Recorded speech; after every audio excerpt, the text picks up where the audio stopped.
thank you all so much for joining us. Many of you for the second time, even though I know we are all continuing to deal with a great deal of uncertainty globally, but also in your own jobs and homes. I'm also going to quickly just mute everyone just so that we can all hear. All right. So I'm Nellie Mecklenburg. I'm from the Institute for State Effectiveness. I was on the call last time, so hopefully this is a reintroduction for many. I'll be co-facilitating this call along with John Coonrod, who I'm sure many of you know. He is the co-founder of the movement and also the executive vice president of the Hunger Project. I also wanted to acknowledge Gunjan Veda from the movement, who was super integral in organizing this call and is also with us today. As many of you are already doing, if you don't mind, we're not going to have time to do a round of introductions for everyone, but if you could just type in your names and organization and where you're dialing from into the chat box, that would be great. As I think all of you should know, this call is a follow-on from one we held in April on the 21st, where we examined different challenges presented by COVID and started to brainstorm some ways that we could potentially resume some of our regular programming, regular CLD programming, despite the restrictions and physical distancing policies, excuse me, that have been instituted in many, many parts of the world. But before we dive in any further, I'm just going to go over a couple of tips and some ground rules. This will be familiar again to those who were with us last time. So the first thing is that we had incredible participation despite having 100 people on the call last time. We hope and expect that if you have come back for a second time that you are even more eager to engage. So this call entirely depends on all of your brilliant ideas and active participation. As before, there's no such thing as an idea that's too bold or one that isn't totally perfectly formulated yet. This is a brainstorming. So I'm really looking forward to that. And this should be a smaller group than last time, so there'll be even more time for conversation. As John mentioned to those who were here a bit early, we are recording the session. We'll again share the recording after the call. The recording from the April call is up on the movement website, as is a summary of the last call and a draft reflections paper that hopefully you all received yesterday. Excuse me. We will at times put everyone on mute just to make sure that we can hear from everyone. But if you're going to speak, you can just unmute yourself with the little button that looks like a microphone. Once you are done talking, please just mute yourself again. Also, if you speak, it would be great if you can again just introduce yourself and what your organization is, excuse me, what your organization is and your name. We will, in order, again, it's a lot of people on the call, so to make sure that we aren't all speaking on top of each other, if you'd like to speak, you can click the raised hand button, which will be right under the participant list. And Anne Hendricks-Jenkins will be monitoring that for all of us. You can alternatively just type in a comment directly into the chat box. That will be where a lot of our conversation will be happening. And again, Anne will be following that and making sure that all of your voices are heard. So those are the important functions of Zoom: the mute button, the chat box, and the raise hand.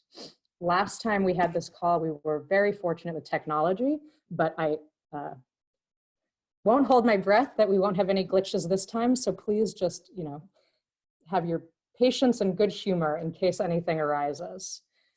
So before we really dive in, I'm just going to do a really quick poll to see where everybody is calling in from.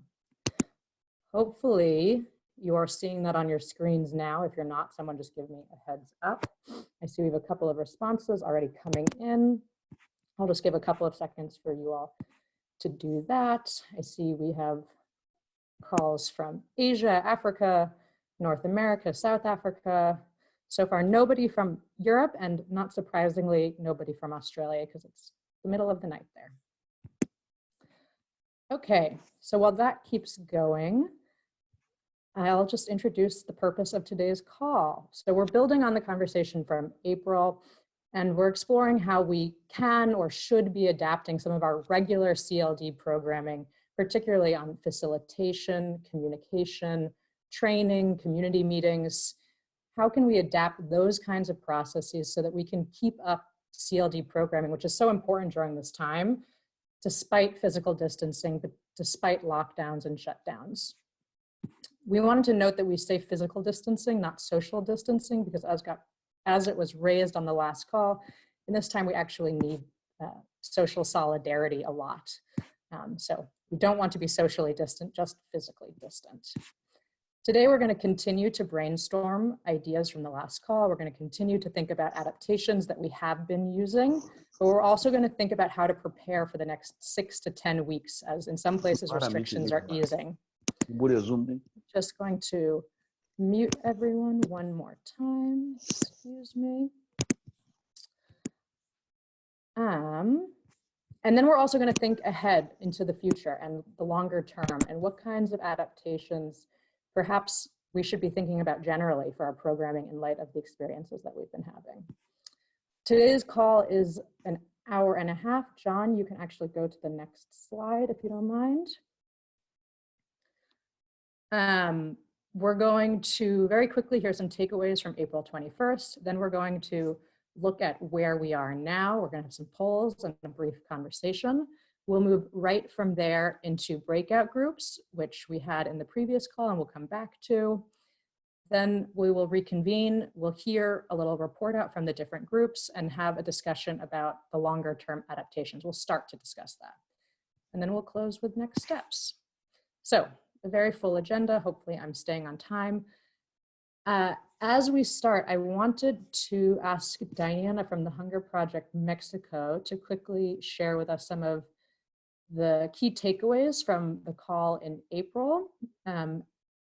This will be reflecting some of the ones from the piece that we sent out yesterday, but also obviously please feel free to add any that we may have missed. The reflections piece was a draft, and we really want to make sure that we get inputs from all of you and from the wider community, that it reflects what we're all thinking.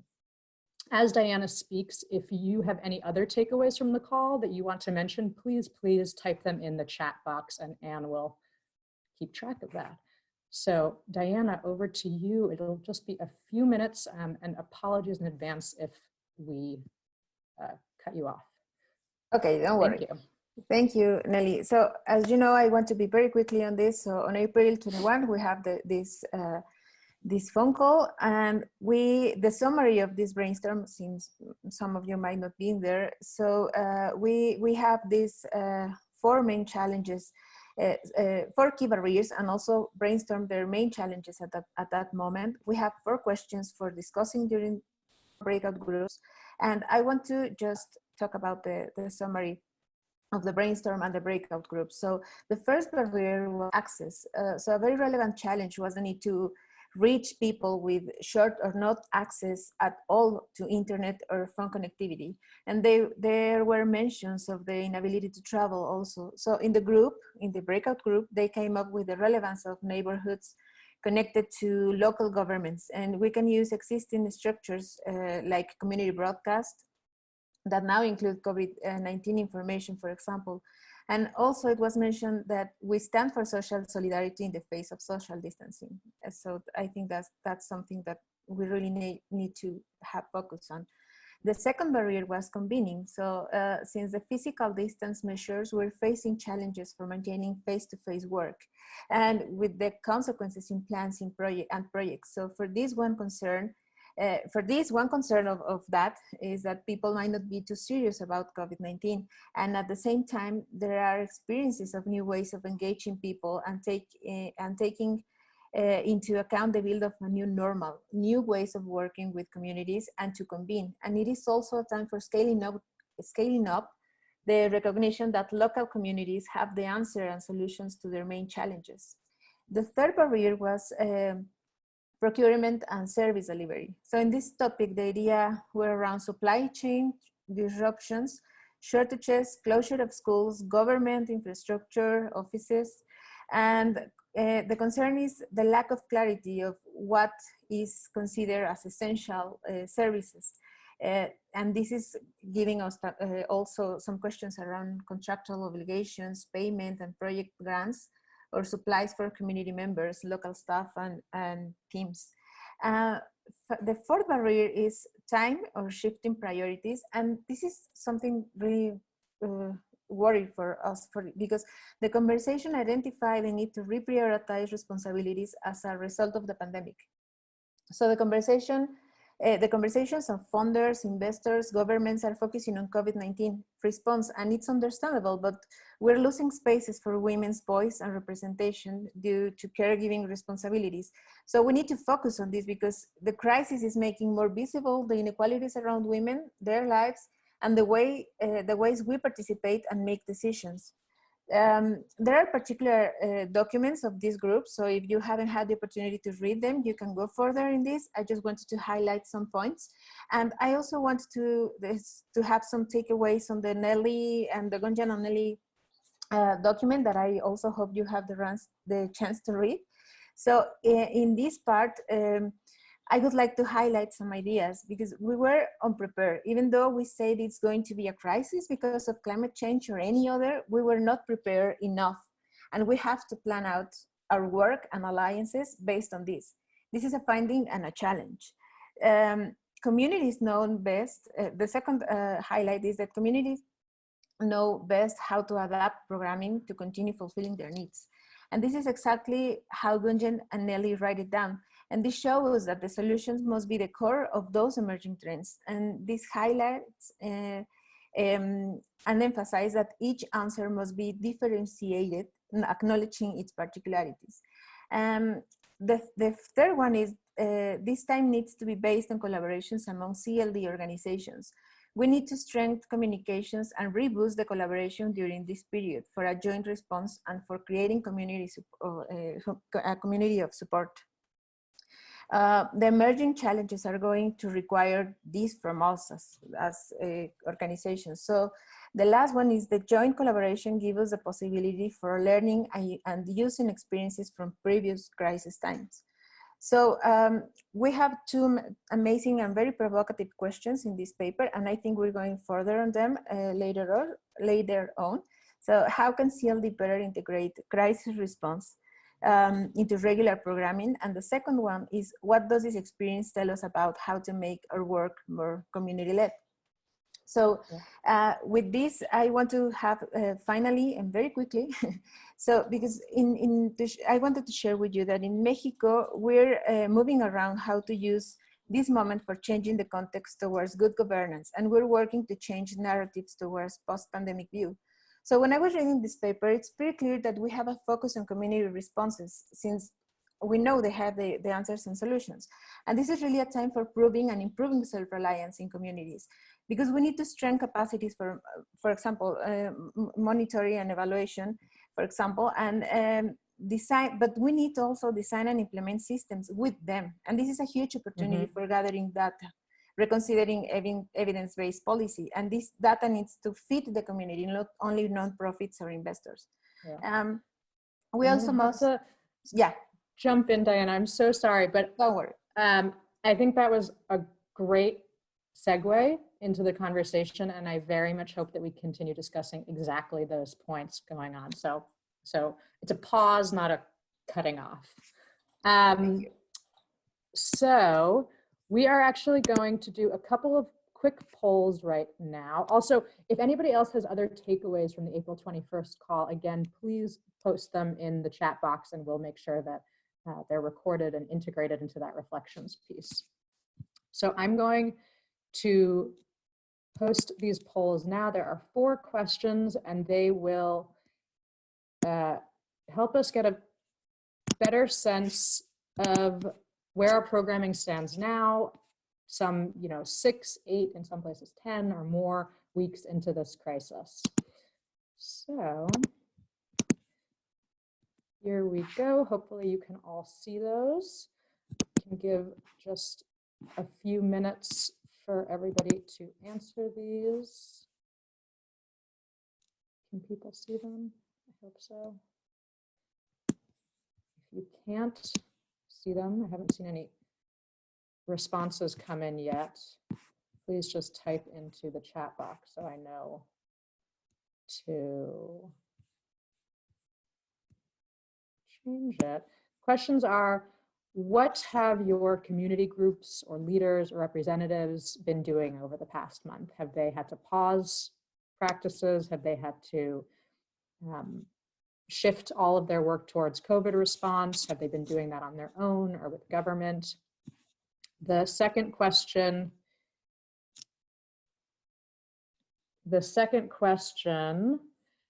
is, oops, sorry. Are the lockdowns easing in the countries that you work in? Are they,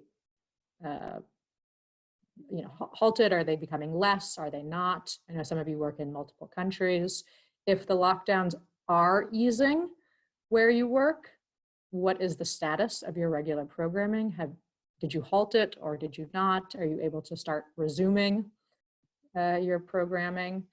And then the final question is on whether or not we should set up some working groups. This was something that we had begun to discuss on the last call and will also return to. Okay, so I see people are starting to respond to this. You guys can absolutely please continue responding to that. But in the meantime, I think I will hand over to John to tell us a little bit about what the movement is doing and where they are with their response to COVID.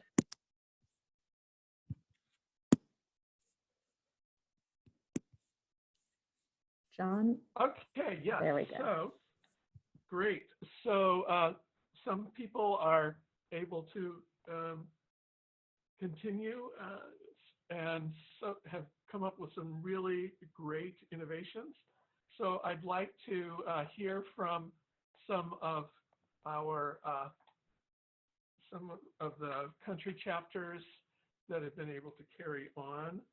And if you want to raise your hand and let us know, a lot of you have also been putting in your innovations onto our website.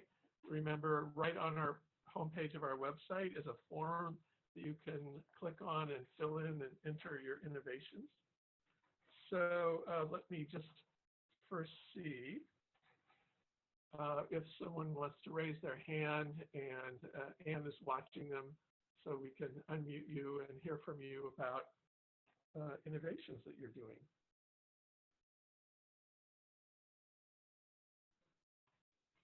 Anyone? Yes. Hi, go ahead. Yeah, thank you very much. Dr. John, I want to post from Nigeria, Women for Community-Led Development Chapter, Nigeria. So it's a pleasure being in this meeting today. I try to most activities that will be putting on here, and we know that COVID-19 is reality, but we're still finding our way through to penetrate in this program and to see how the government can be able to rely on us and they collaborate with us. But it seems that it is not easy because the government, the COS have been not recognized, and our meeting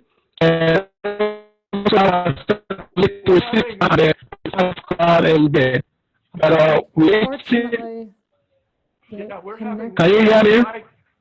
We're not able to hear you. Perhaps your connection is bad. Sorry. You know, if you're, perhaps you can just type. That means my mic has been having a problem. Can you hear me? Yes, we're not able to hear you. Can if you can type your situation into the chat box. then we can share it with everyone. No, your mic is still not working. So could we hear from someone else? Yes, this is Pascal. Hi, Pascal. Hi, John. Hi, everyone. Oh. Yeah. I would like to share how we, as the Benin CLD chapter, we are dealing with in terms of response to COVID-19. Uh-huh. First, we met with all the chapter members, and we discussed clearly what would be the possible activities that our CLD chapter could implement, and what would be the relevant action that we need to take. And we decide first to move to meet the committee in charge of the response at the national level. And that committee is led by the Ministry of Health. And we met with the General Secretariat of the Minister to explain that we admire the measure taken by the government, but one field is missing. And we as chapter, we are organized to take lead to implement that part, which is missing. And that part is how the community could be really involved in responding to COVID-19 challenge. And after that, we send a letter to the minister to explain how we could really be involved. And the first action we have planned is to make sure at the community level that the COVID-19 is real. Because in some communities, people don't believe that the COVID-19 is real.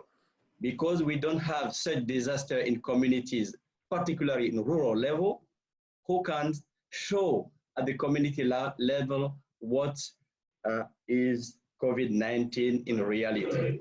That is the first. Excuse me, Pascal. Yeah. Can I also ask, one of the things we wanted to focus on today was sort of your regular activities of the Hunger Project or of the other members of your movement. Yeah. What regular activities in terms of capacity building and leadership development have you been able to continue or not continue or adapt? Yeah, I will shift to that now. Okay, great. Yes. The question was, what regular activities have community group council leader representative been able to continue or resume doing recently? I will mention awareness raising activity related to our epicenter strategy. Those activities can continue at the community level. This year training and all follow-up activities that can be led by the epicenter project officers and animators, those activities are continuing. And awareness raising to stop the spread out of the COVID-19 pandemic, those activities are continuing with the support of Hunger Projects teams. And the report I'm now sharing is made from consultation I have with my colleagues from Senegal, from Burkina Faso, and Benin as well. So let me mention this. And we have also the follow, please. So they've been able to continue their regular programs because they've been led by local community animators, local community leaders. Yes. And we have the follow-up by program officers via phone, via WhatsApp. Right. Yeah. Excellent. That is what I could answer for the first question. What regular activity has been, have community groups, community leaders represented, been able to continue. Okay. Well, they've only given me a few minutes for this discussion. Let me turn to someone else. Thank you, Pascal. Yeah. That was great. Thank you. So, can someone else share about what aspects or what activities of your regular community mobilization programming have been able to continue, and what How about aspects have not we worked. hear from Arthur next? Great, Arthur, let's hear from you. Hello, everybody. My name is Arthur. I'm the country director for Core Africa in Malawi. Thank you very much for having me on this call. Let me first start off by just talking about the first question, which was the regular activities that community groups, councils, and leaders have been able to continue. Through the chapter, in talking to different organizations, the activities that have been able to be continued or resumed are mainly the community meetings. Community meetings are continuing, such as church gatherings. There are some health centers that are currently not operational in some areas because there's lack of protective equipment. However, we have heard from other organizations, such as private sector as well, that community development like activities such as road maintenance and construction of teachers' houses, for example, are still continuing. Health extension workers in government are still continuing to work in some areas, and also social workers are still conducting activities. One of the things that we have also been trying to do, let me just talk about the organization I'm with, Core Africa, is really just to support the work of the individuals that are in the communities. And thank you to Anne, who shared on the Malawi chapter a message that came from our ambassador from Malawi, who is based in DC, just congratulating all the volunteers that have been in the communities working tirelessly with community members to encourage them and to continue to support activities that they're doing amidst the COVID-19 pandemic. And so looking on a broader aspect, we've talked to various other volunteering organizations such as VSO. As you know, Peace Corps is no longer in Malawi since COVID-19 came in. So we're trying to look at how can we continue to sensitize communities. And through the collaboration of other organizations, we have seen that this is the response that we're getting. Lastly, John, I'd just like to mention that as the Malawi chapter, we're also stepping into another gear where we are looking at engaging with the national COVID response team so that we can do a COVID-19 resilience community communication through various media with various stakeholders such as the NGOs, civil society, donors, private philanthropy, and government. We are planning on having this in the month of June, so I'm just talking ahead of time. So hopefully that we can have churches involved and get the message out through various media channels. Let me stop there. Very good. Okay, well, I think, unless I'm mistaken, I think that's all the time we have for this bit. Let me introduce that we're about to go into breakout groups. I think we are getting, most people are on their way back now. I hope that was a fruitful conversation. I know in ours, we, of course, did not have quite enough time. I'm going to give it a few minutes to let everybody come back in here. Not a few minutes, a few seconds, I'll say, to let people come back. Okay. So now I'm going to turn it over to the reporters from each of the 4 breakout groups. Hopefully someone took notes from each one. I'm just going to give you about 2 minutes each. So again, apologies if we cut you short, but hopefully there were note takers in all the sessions and we'll include it in the summaries. So does someone from the first group on access want to speak? I don't know, John and Robin, whoever you nominated or whoever nominated themselves. We actually didn't do that part. So Robin and I can share, but it was a rich discussion. I think the what people saw was a lot of community activities were continuing, both regular kinds of activities such as community kitchens in Venezuela or sending food home with kids to their families were able to continue because the community leaders were there. this first question, how do you support them? A real important point was made of kind of the emotional and sometimes financial support of the community leaders, because people are turning to them, needing things, wanting things from their community leaders that they maybe can't provide. And that, Robin, do you want to share any other parts of the work that came out? You can see in their tiny print here. Oh, sure. I think one of the examples I really liked about adapting was from Venezuela. I believe it was Guillermo who shared about how, first of all, in Venezuela, they were already dealing with a humanitarian crisis before COVID hit, and that they had already developed a reliance on the informal economy, which has made this even more challenging because of that high reliance on the informal economy. And that one of the adaptations they've done is where they already had community kitchens run out of people's homes, that they have self-imposed physical distancing measures in those homes, recognizing that it's a small space, and now letting only a few people in at a time, or having children actually pick up the food and take it back to their own homes. So I thought that was a really great example. great. That's probably our 2.5 minutes, Lisa. Sorry. Perfect. No, that was really helpful. From the second group on convening, I think Chris is going to give a quick overview, and apologies, we had some technical trouble with our sheet, so our comments are a little bit messy looking, but they're there. I'm going to mute everyone, and then Chris, you can just unmute yourself.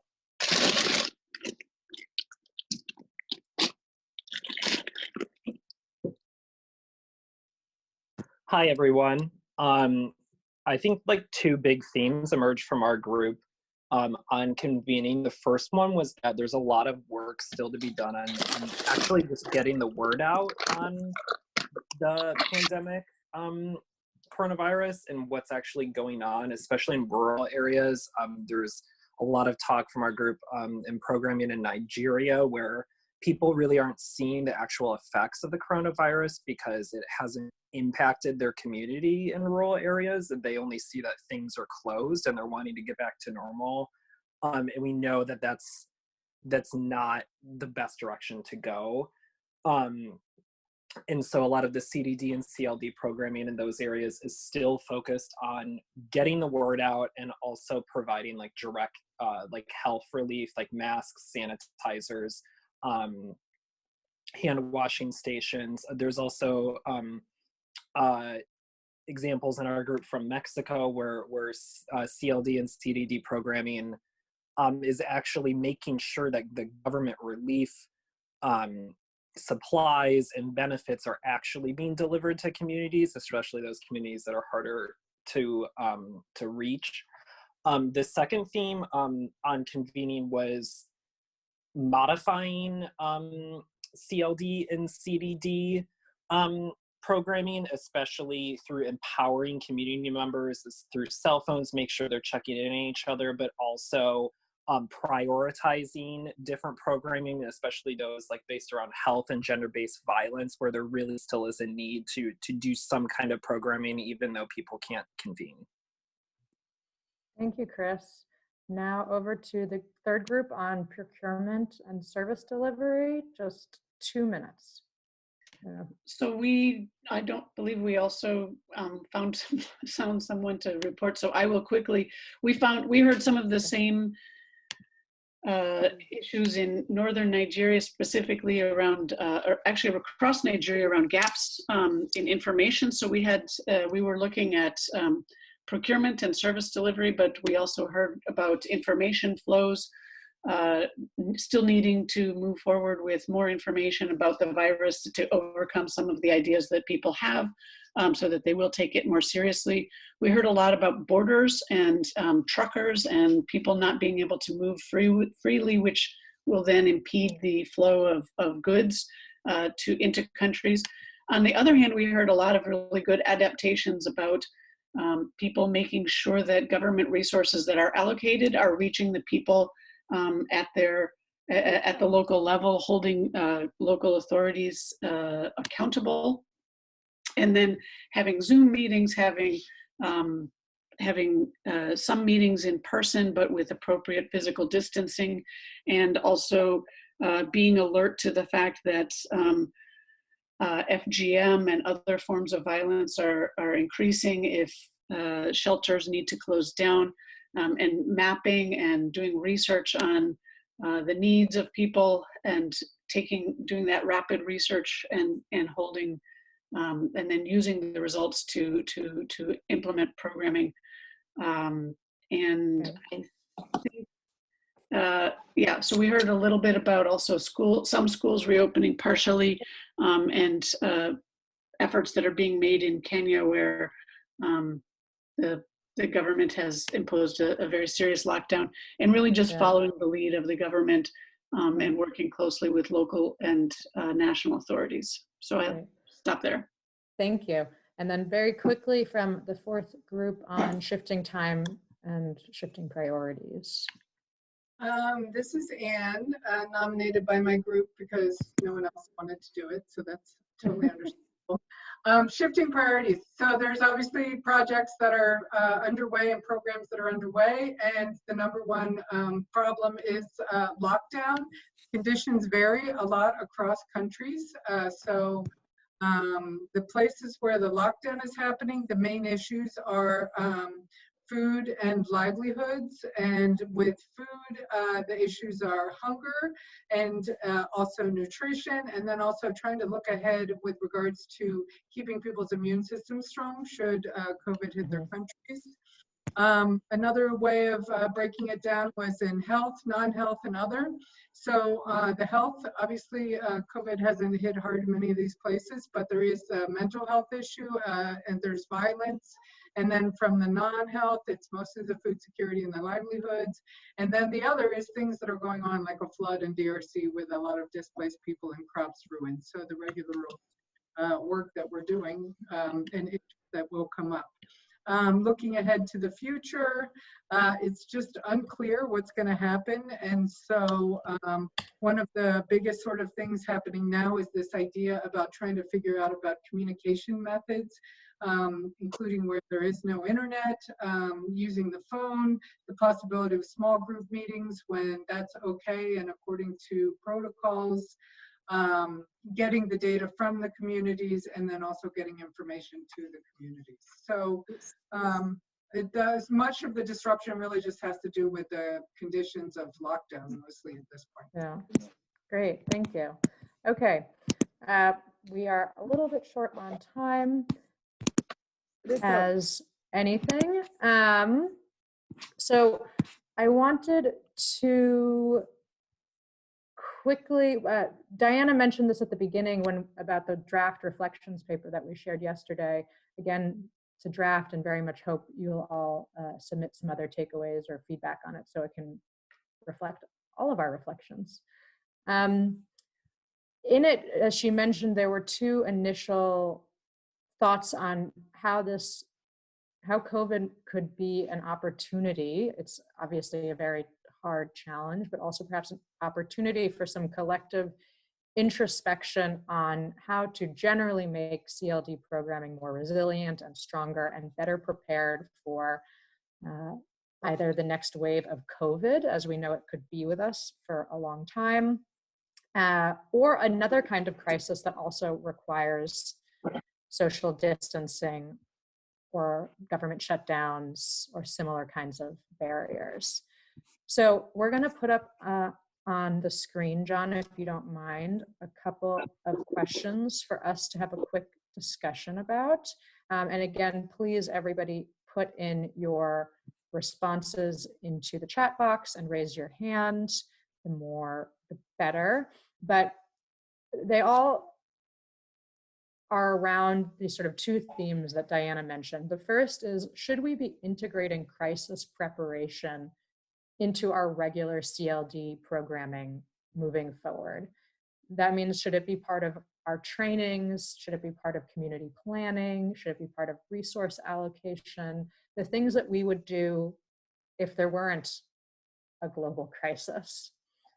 And the second question that we have for all of you comes from the fact that this experience has been a reminder for a lot of us about how much of our processes rely on having people come into communities, again, for training, for facilitation, for M&E, monitoring and evaluation.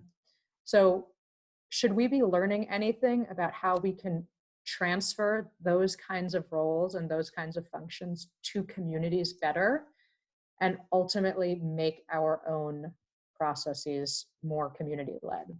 So I think, John, yep, we have the discussion questions up, and I will hand over to John for us to reflect for a few minutes. John, I think you're muted. Yep, you're muted, John. Huh. Oh, I'm unmuting you. There you go. Oh, okay. Yes, I was clicking at the same time because I have to move from the slide.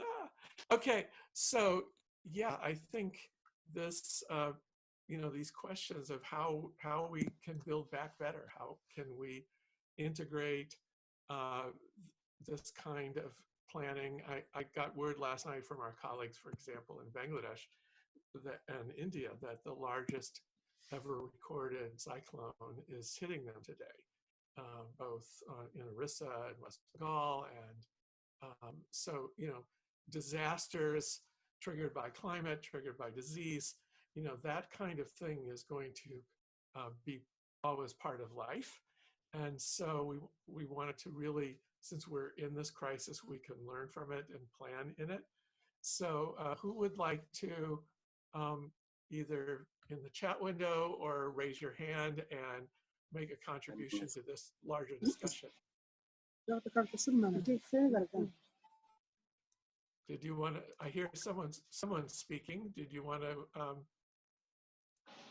speak to this question? Hello? Hello? Hello?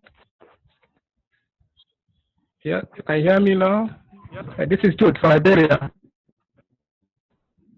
Hello? Yes, we hear you. Go ahead.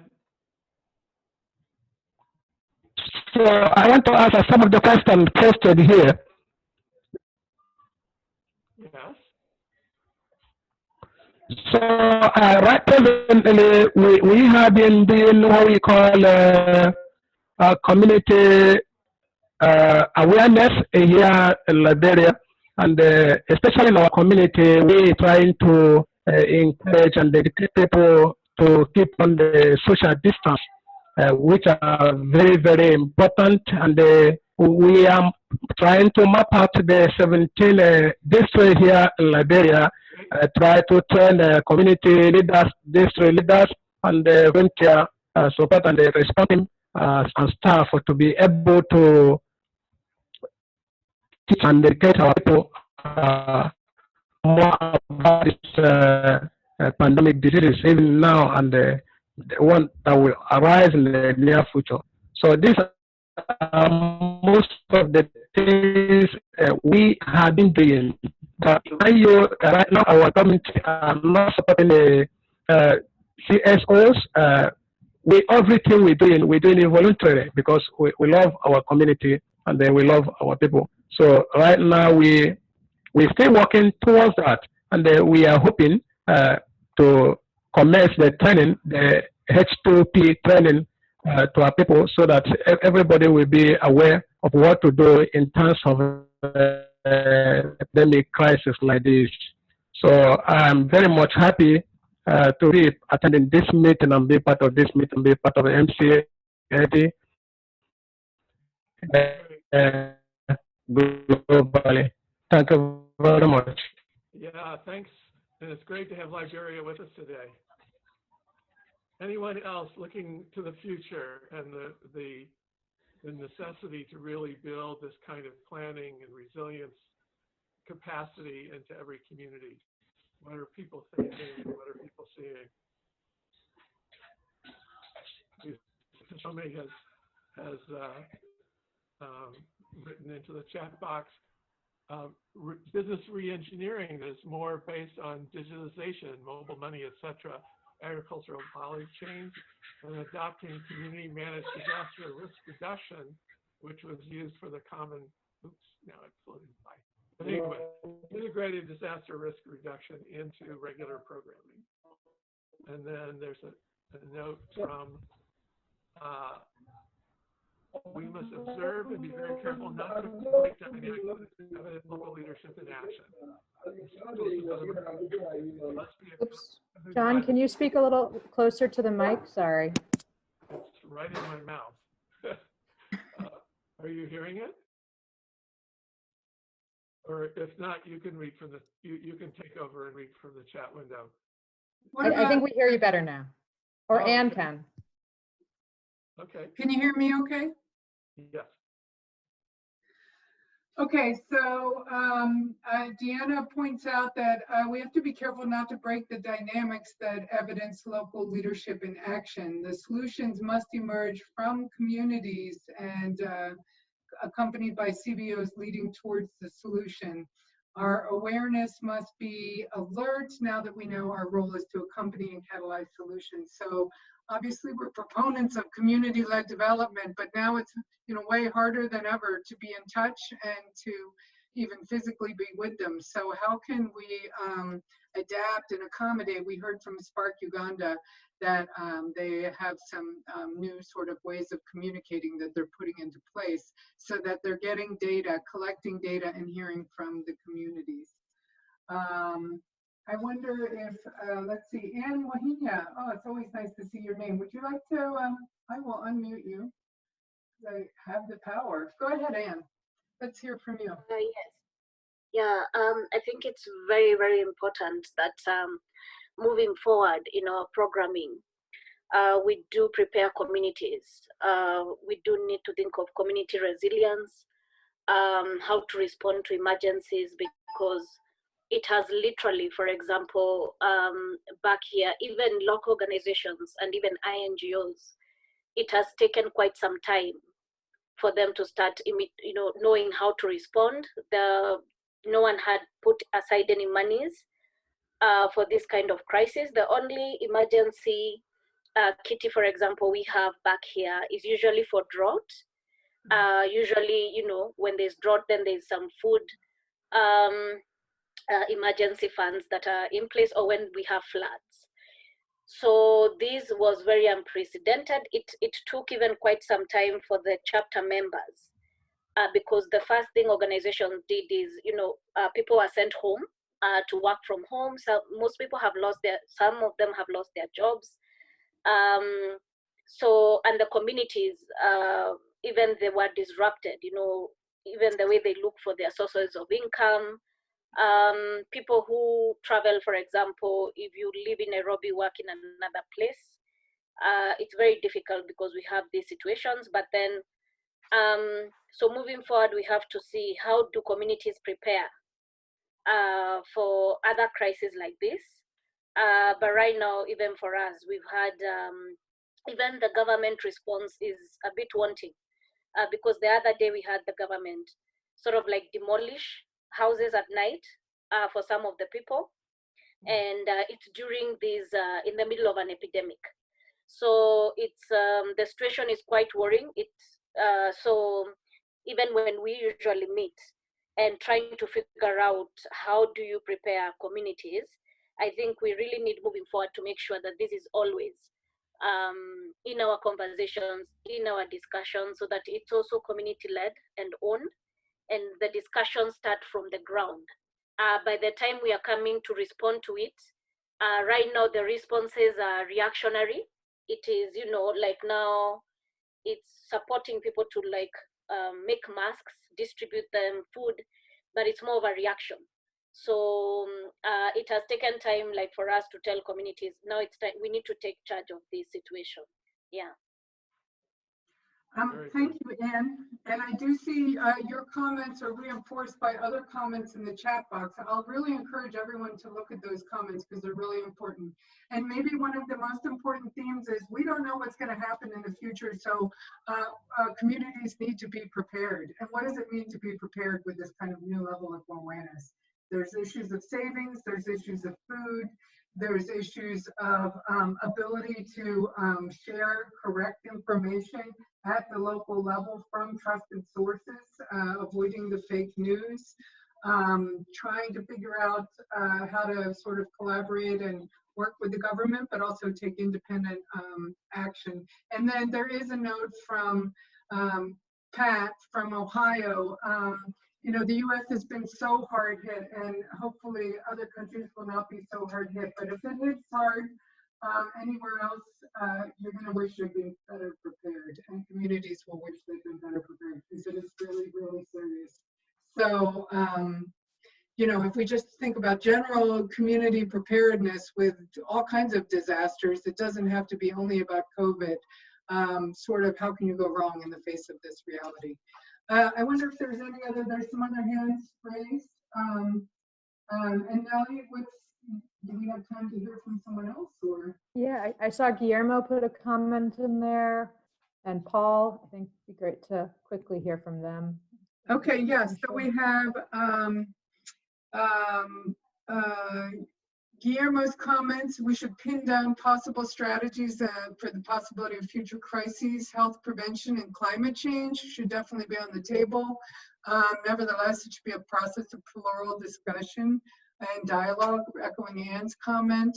As organizations, we need to continuously learn from the people we work with, but also we can function as bridges of valuable information and success stories of other parts of the world, such as the ones we've been discussing in the meeting.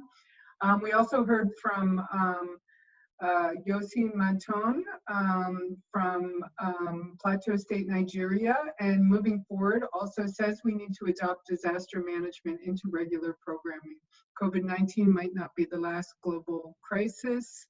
Personally believe in developing communities, helping them to be more self-sufficient, supporting them in advancement that does not have them completely reliant on foreign aid. The government was unprepared. I think some of us from some countries know what it's like to feel that our government was unprepared. And in that case, you know, you gotta be ready with plan B. People need to be self-sufficient. Also, the movement for community-led development in Nigeria will need to explore how to leverage farmers for a good harvest at the end of the season. Issues of lockdown and the movement of trucks is affecting many, many countries, and the idea for value change that are internal to countries is also an important issue that's coming up as well. Great, I thank apologize if I missed your comments because there are some more comments, but we will definitely take all of them and make sure we share them. Yeah. Okay. So Nellie, should we go back to the poll now? Sure. Because I think there's a real question of, there were discussion of working groups, and I know we sent that out in the email. And so we wanted to bring back the poll and see if people now feel differently about joining working groups, or what kind, how we should organize to work on these issues. So Great, I'm attempting to. I gotta stop sharing first. I don't know. I'm attempting to launch the poll. It might not work, but it says there's an error, but that's okay. I think people can type into the response box whether we want to pursue a working group on this topic. We could either pursue multiple working groups on the different barriers, or one working group that tackles a few. We could stick with a meeting like this every few months or something, or maybe once a month or more. Or maybe we think that actually we need to focus just on other parts of our work, and we can share resources, but we don't need to continue on with these meetings. So if people, I will attempt again to launch the poll, but if you don't mind just typing into the chat box what you think we should do, that would be great. It's not launching, you mean? No, it's not launching, but it's okay. Yeah, people don't mind just typing into the chat box what they would like to do. And then John, I think you can wrap up. We only have a couple of minutes left. Okay. So please do type it in. Once again, we will be digesting all this and sharing it as both a digest and details on the website and recordings on the website.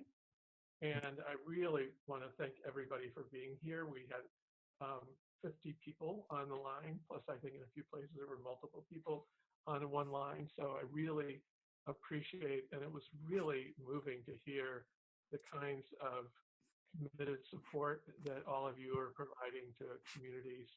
And it's definitely the commitment of this movement that become available for everybody everywhere.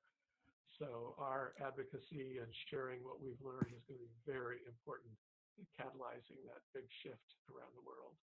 So I want to thank Nelly and Gunjan and everybody who prepared today's call, and all of you for bringing kind of the experience of this past month of doing community-led development in the time of COVID to the call. And with that, thank you for the. Anything else, Nelly, from you? Yes, just a couple of quick reminders. The Excel documents that we all worked on today will still be open for the next about 2 weeks. And so people can continue to input into them. Please do. Please also send any comments on the reflections paper in the next week by May 24th. Actually, in the next 4 days, excuse me. And then there'll be a second installment of the reflections paper coming in a couple of weeks. And to reiterate, John, thank you so much. Thank you to those who are putting into the chat box about next steps and where to go from here. And we look forward to continuing to come up with adaptations and seeing how to make our programming stronger for the immediate and the long term. Thank you all so much. Can I make a quick comment? Yes, please. Maybe we'll leave this connected for the next 10 minutes to give everyone a chance to put their chats in the chat box. Anything that came up for you during this meeting or response to the last query, it's so valuable to us. So just type away and we will be glad to hear from you. That's a great idea. Please do that. Thanks, Anne. Bye. I see people waving. Bye. Thanks for joining all. Bye.